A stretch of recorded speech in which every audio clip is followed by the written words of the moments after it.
Every single night, without exception, your brain does something absolutely extraordinary. It constructs entire worlds from scratch, complete with vivid landscapes, complex characters, emotional storylines, and physics that feel completely real while you are immersed in them.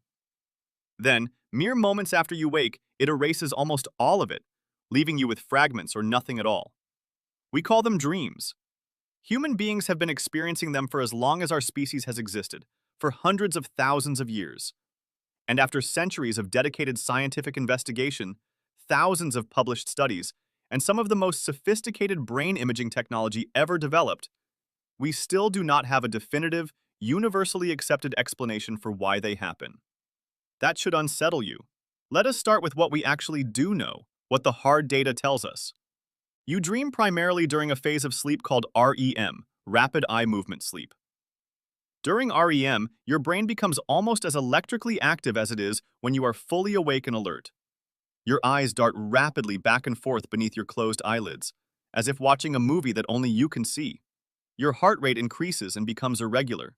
Your breathing pattern changes. And your brain, in an act of remarkable self-preservation, paralyzes your body. It does this by actively shutting down the neural signals to your voluntary muscles, a state called REM atonia. Your brain essentially puts your body in a chemical straitjacket every single night.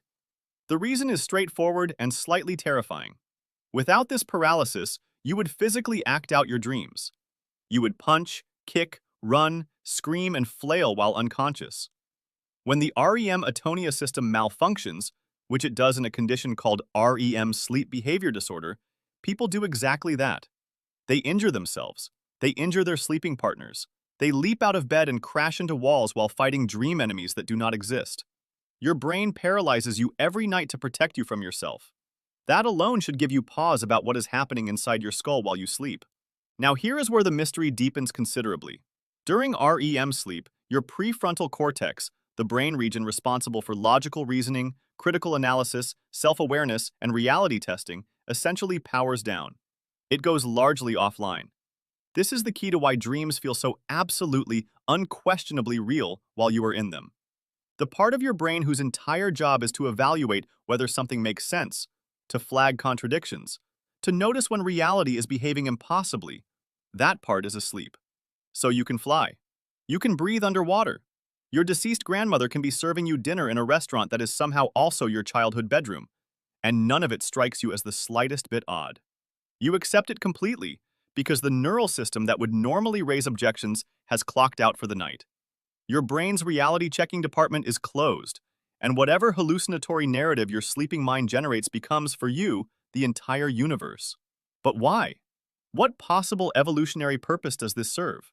Why would natural selection build brains that spend significant portions of every night generating elaborate hallucinations? There are several competing theories, each supported by some evidence, and none of them fully explains the complete picture. The threat simulation theory, proposed by Finnish neuroscientist Antti Revonsuo, suggests that dreams evolved as a biological rehearsal mechanism for dangerous scenarios. By repeatedly dreaming about being chased by predators, attacked by enemies, or navigating threatening environments, early humans could practice their survival responses in a completely safe, consequence-free simulation. This theory elegantly explains nightmares and anxiety dreams, which are far more common than pleasant dreams. But it struggles to account for the many dreams that involve no threat whatsoever. The memory consolidation theory proposes that dreams are essentially a side effect of your brain sorting through, filing, and organizing the experiences and information you accumulated during the day. Your sleeping brain is deciding what to keep in long-term storage and what to discard.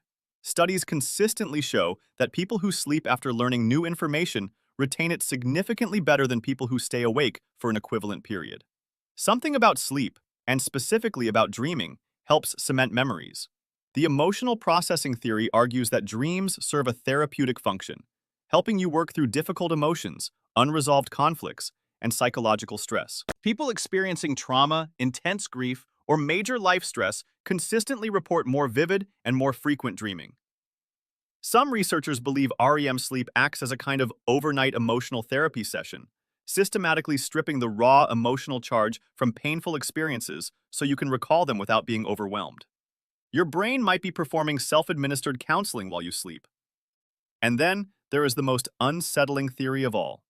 The activation synthesis hypothesis, originally proposed by Alan Hobson and Robert McCarley, suggests that dreams might be fundamentally meaningless. According to this model, the brainstem generates essentially random neural signals during REM sleep, and your cortex, doing what cortexes do, desperately tries to weave those random signals into some kind of coherent narrative.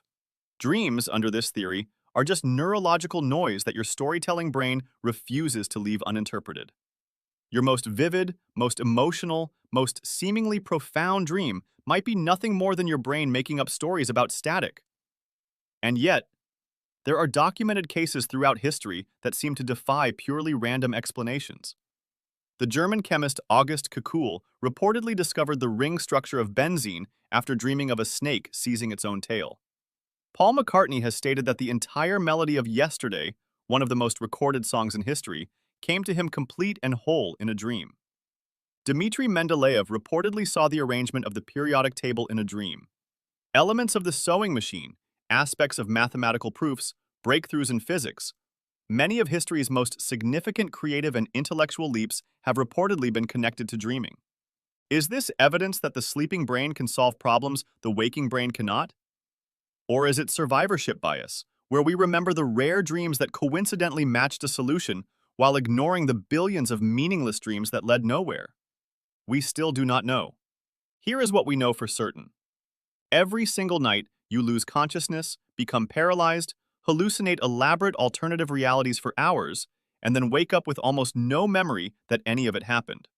Your brain does this automatically, involuntarily, and it has been doing it every night of your entire life.